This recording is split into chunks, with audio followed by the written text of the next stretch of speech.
नमस्कार सभी को।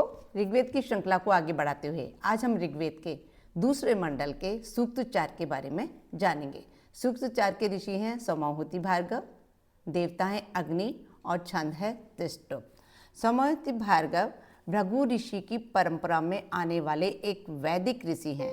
सोमाहुति में सोम से मतलब सोमदेव और सोमरस भी है। आहुति से तात्पर्य अर्पण से है। भार्गव भृगु ऋषि के वंशज कहलाते हैं जो सोम यज्ञ में सोमरस की आहुति अर्पित करते हैं। इससे पता चलता है कि सोम यज्ञ के विशेषज्ञ सोम स्तोता रहे हैं। ऋग्वेद में कई ऋषि कुलों का नाम रूप सूक्तकर्ता के रूप में दर्ज है। सोमाहुति भार्गव का नाम ऋषि युक्त निर्देश में आता है, जहाँ बताया गया है कि कोई सूक्त भार्गव वंश के ऋषि द्वारा किया गया है या उनके द्वारा अनुष्ठान किया गया है। विशेषतः सोम से जुड़े सूक्तों में उनका उल्लेख मिलता है। सोम को ऊर्जा, आनंद, तेज, ओज और दिव्य चेतना का रस माना गया है। सोमावती भार्गव इन गुणों को यज्ञ, मंत्रोच्चार और ध्यान में स्थापित करने वाले ऋषि माने जाते हैं। वे सोम को जीवन शक्ति, प्राण का दिव्य स्रोत मानते हैं। हे याजकों, दिव्य गुण संपन्न सभी उत्पन्न पदार्थों के ज्ञाता तथा मनुष्य से लेकर देवों तक सूर्य देव के समान सभी के आधार रूप जो अग्निदेव हैं, उन प्रकाशित पापों को नष्ट करने वाले अतिथि के समान पूज्य तथा सबको प्रसन्न करने वाले अग्निदेव को हम आवाहित करते हैं। अग्नि विद्या के ज्ञाताओं ने इन अग्निदेव को विशेष उपायों से अंतरिक्ष में जल के निवास स्थल, मेघों के तड़ित विद्युत के रूप में तथा मनुष्य के बीच पृथ्वी पर अग्नि के रूप में इन दोनों स्थानों में स्थापित किया। समस्त ऐश्वर्यों के स्वामी, द्रुतगामी अक्षों वाले ये अग्निदेव सभी सामर्थ्यवान शत्रुओं को पराजित करें। जिस प्रकार यात्रा में जाने वाला मनुष्य अपने मित्र को घर की रखवाली के लिए नियुक्त करता है, उसी प्रकार प्रिय तथा हितकारी अग्निदेव को देवों ने मानवीय प्रजा के मध्य स्थापित किया है।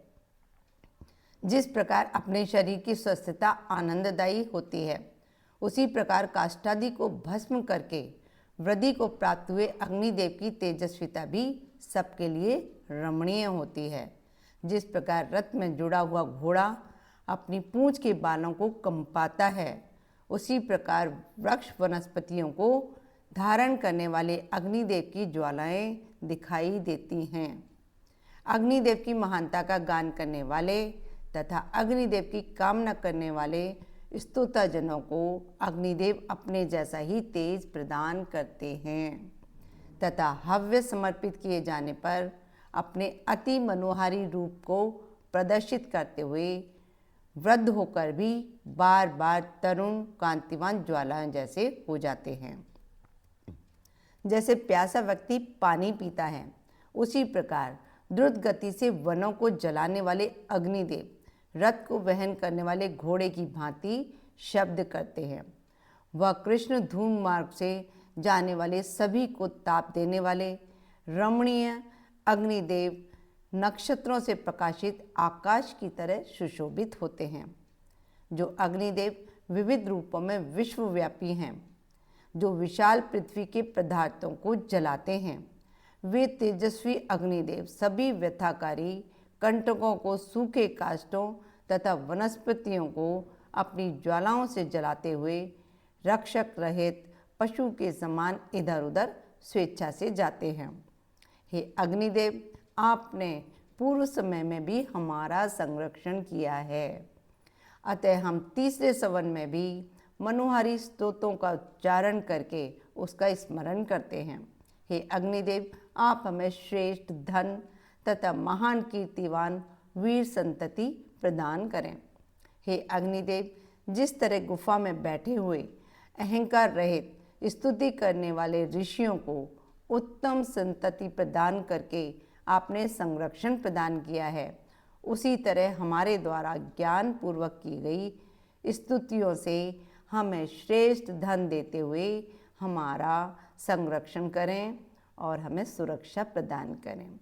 ये हुआ सूक्त 4। अब नेक्स्ट वीडियो में हम मिलते हैं सूक्त 5 के साथ। नमस्कार सभी को, खुश रहें, स्वस्थ रहें, मस्त रहें।